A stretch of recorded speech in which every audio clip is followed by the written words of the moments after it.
all medical colleges may have to close down because artificial intelligence will make diagnosis by itself and treat you by itself. So, it is time the young doctors who are coming up now should focus on how you should be able to look beyond the symptoms. You must allow the deeper intelligence within you to function.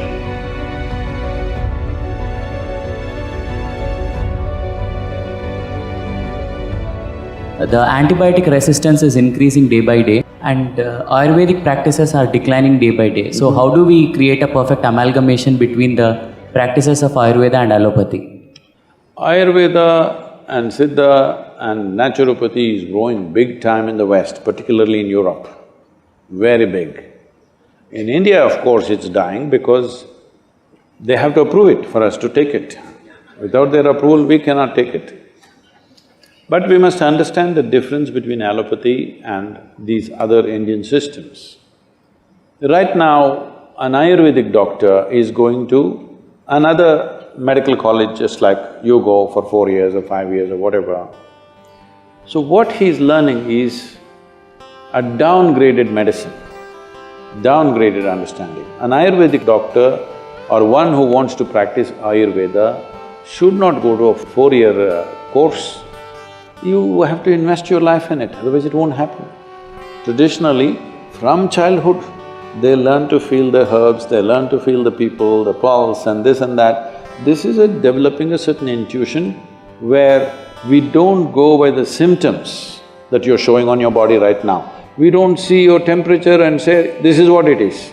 We don't look at those symptoms. We learn to look much deeper into the system to identify what exactly is right and wrong with your system. This will take a different level of involvement.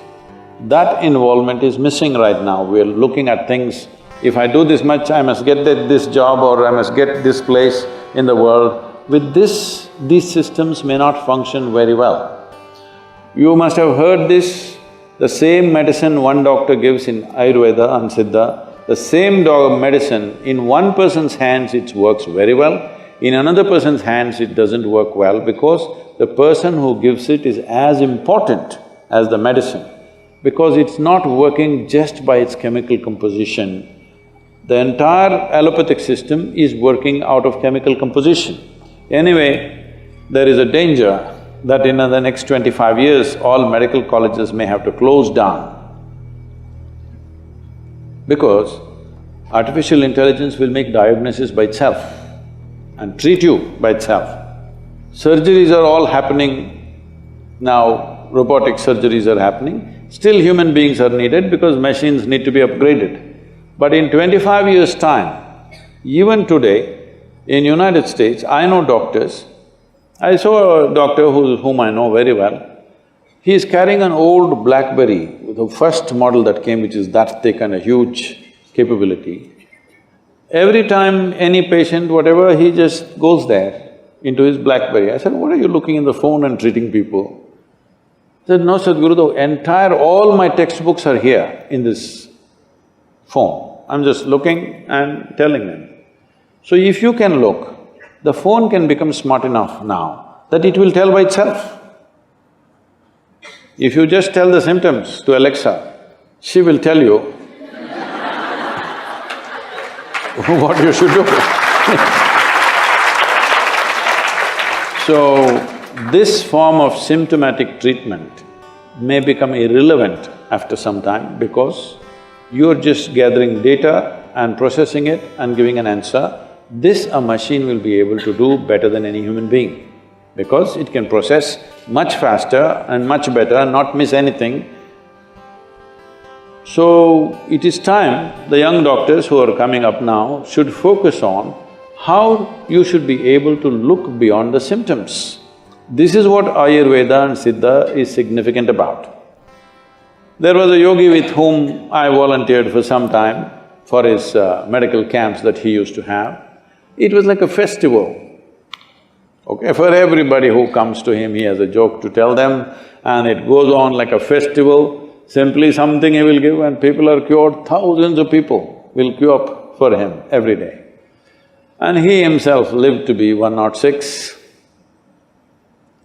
So if somebody lives for 106 years of age, not in a geriatric state, fully active till the last day of his life, he must know something about health, isn't it?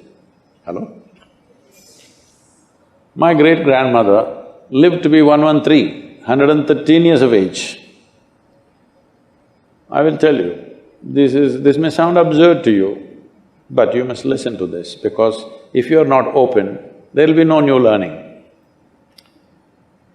Well, I saw her only after she is 100, but she was still very active.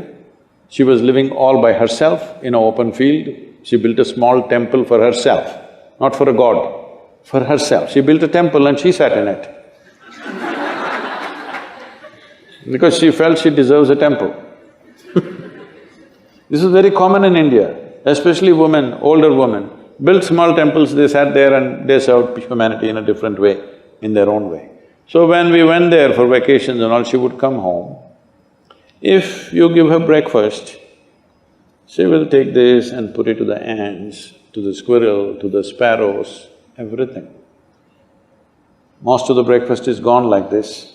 There are self-appointed advisors who look at this and say, "You old woman, you don't eat anything, you will die." They all died.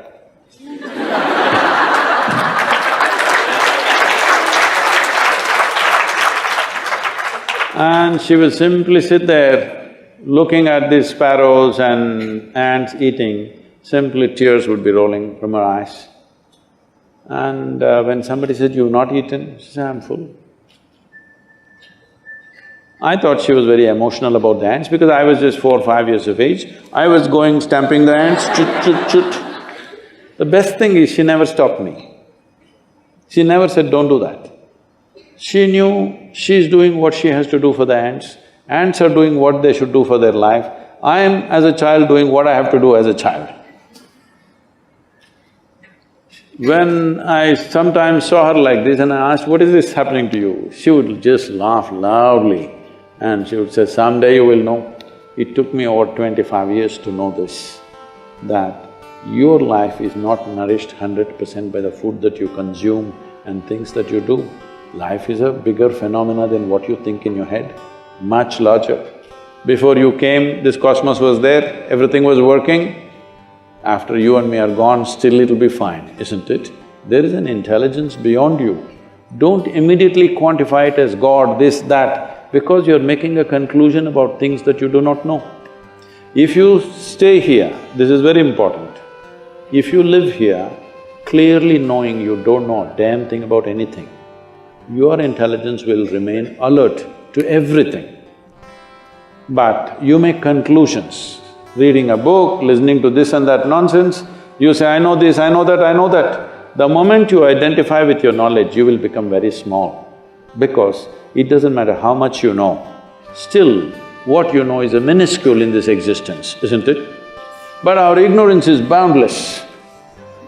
This is called as the intelligence of ignorance.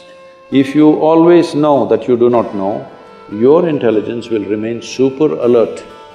Whether your body is awake or asleep, it will remain super alert. This is what a doctor must do, because I'm sorry to say such things, you may know medicine, you might have read all the books in the world, you might have treated many patients, but still, everything seems to be perfect, somebody will die in your hands.